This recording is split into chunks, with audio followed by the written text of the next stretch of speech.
Hello everyone, welcome to Joe and Zach Survival. We're going to do a video here. I've done a couple videos now on the thistle plant. We learned how to cook the rips, and they kind of tasted kind of crappy.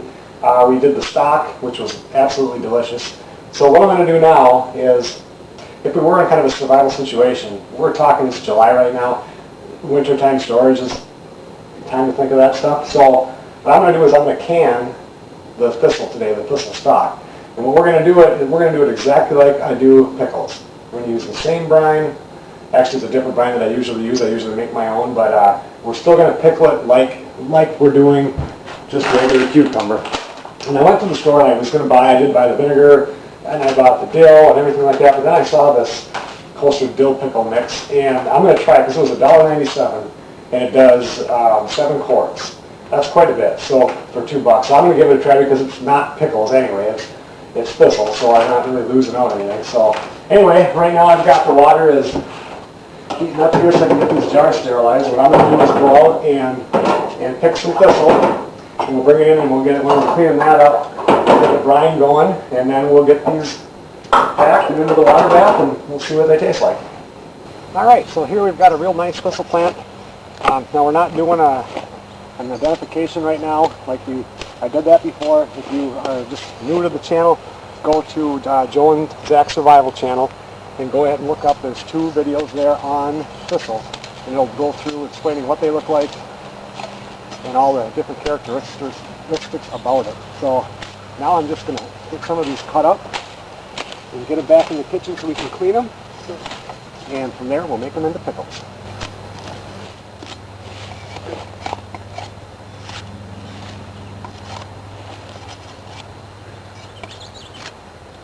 Alright, so now what I'm going to do, I'm going to roughly wash these on the outside, make sure I got all the pricklies off of it. I got most of them off of it out in the field, but just want to make sure that we get it nice and clean. And then what we'll do is we'll cut it up into sizes that will fit into a jar, like the pickle size. And then we're going to wash them again, because the inside of these is hollow, so we want to make sure we run water through the center also, just to make sure we don't have any dirt or bugs or anything like that. Well, they're all cleaned up now. I use that carrot peeler or potato peeler, whatever you want to call it. I took that stuff off of it. Got some nice clean thistle stalks there. And we got our water boiling right there. So all of our jars are in there, and right now they're sterilized.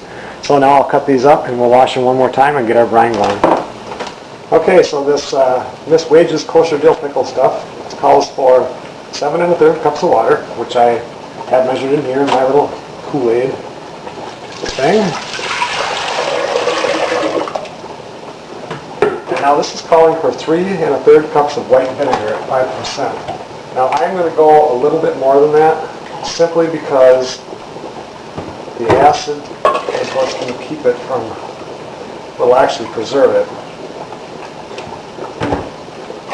And most recipes that I do with this is a 1 in 1. So I'll just put 4 cups of vinegar in.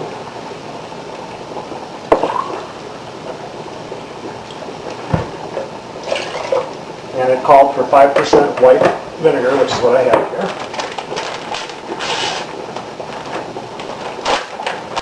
I'll dump this in.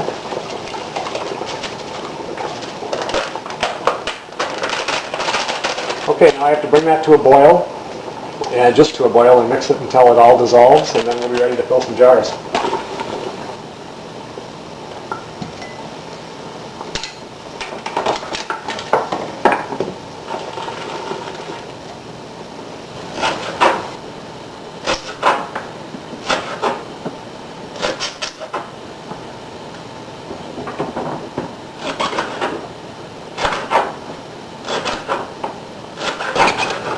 One thing I can tell right away cutting these up is some of them, like these bigger chunks here, that I just split apart, I think are too tough.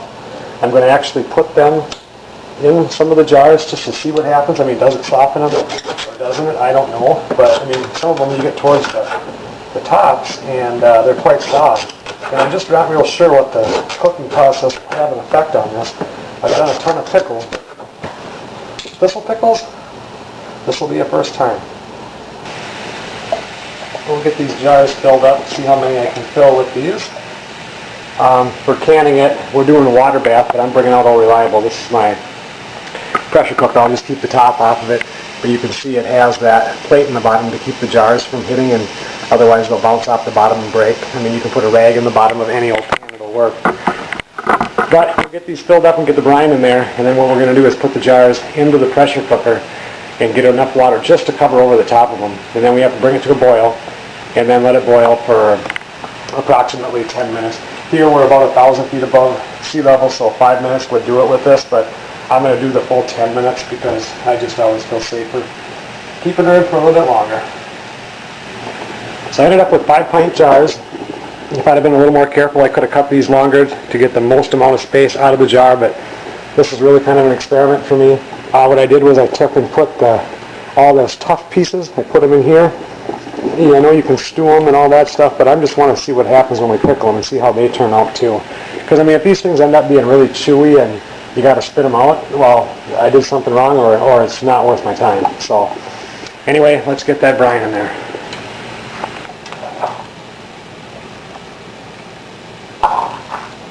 And just like with anything else when you're canning, you want to leave about a 1/2 inch of head space. So basically just up to the bottom ring right there. I tell you, I've never used this brine stuff that I bought that I showed you there, but it sure smells strong.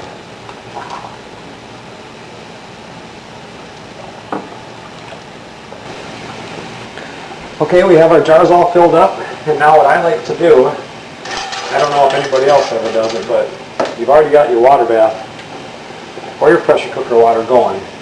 So what I do is I put a colander into the water with all my lids and my rings on, so they get sterilized out and they're nice and warm. And then when I pull them out, all the water is out of it.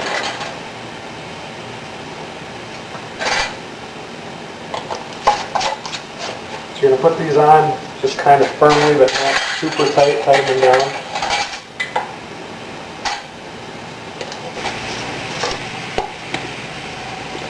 Now you want to make sure that they don't touch each other.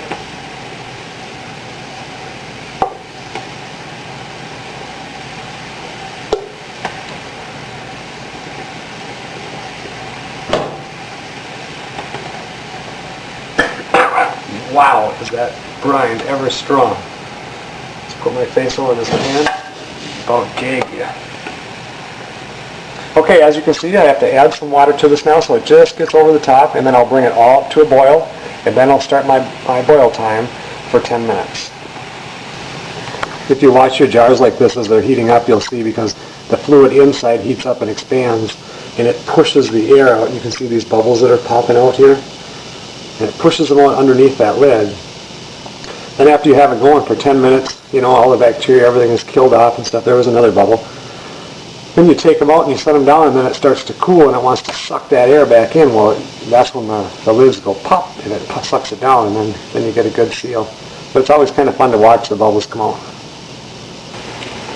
Okay, so now it's come to a boil here, so now we're going to start our time, and in 10 minutes we'll pull it off.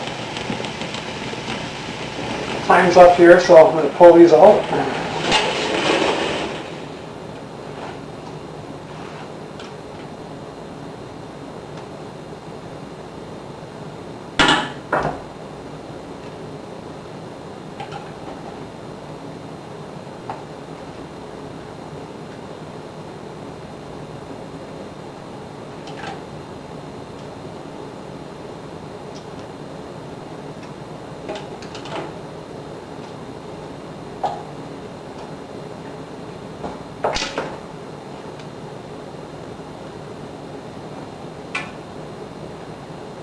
Alright, now they're out. Now we'll just sit and wait and see if they all pop. If they don't, we have to refrigerate them and eat them right away. But if they do, we'll be good, and then we'll give them a taste test. We'll wait 24 hours, so tomorrow after work I'll give it a try and we'll see how they turned out. Alright, well, it's been about a week and a half since we canned these up. And Sarah and I actually opened up one of these jars here earlier that had the bigger thistle pieces in them, and these ended up being too tough. So I should have picked them prior to them getting the little flower head on there, because I knew they'd be softer. So what I did is I went back out and picked some of the smaller ones, which are tender still on the top, or the very tops of them. Next year when I do it though, I'm going to go out maybe 2 weeks prior to what I did this time and pick them before that flower head, and they'll be a lot tenderer and they'll be real good. But what we did now is I pickled the smaller ones, and these here are really good. They're like a really strong pickle, but really delicious, and a lot more nutrition than a cucumber would have. So I'm also, next year I'm going to do this, I'm going to can them without doing any of the pickling, because there's so much nutrition in them that it'd be real nice to have them just canned regular, because they taste good that way too.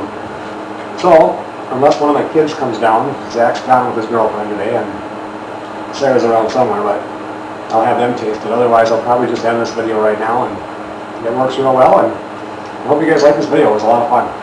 And thanks for watching the Joe and Zach Survival channel.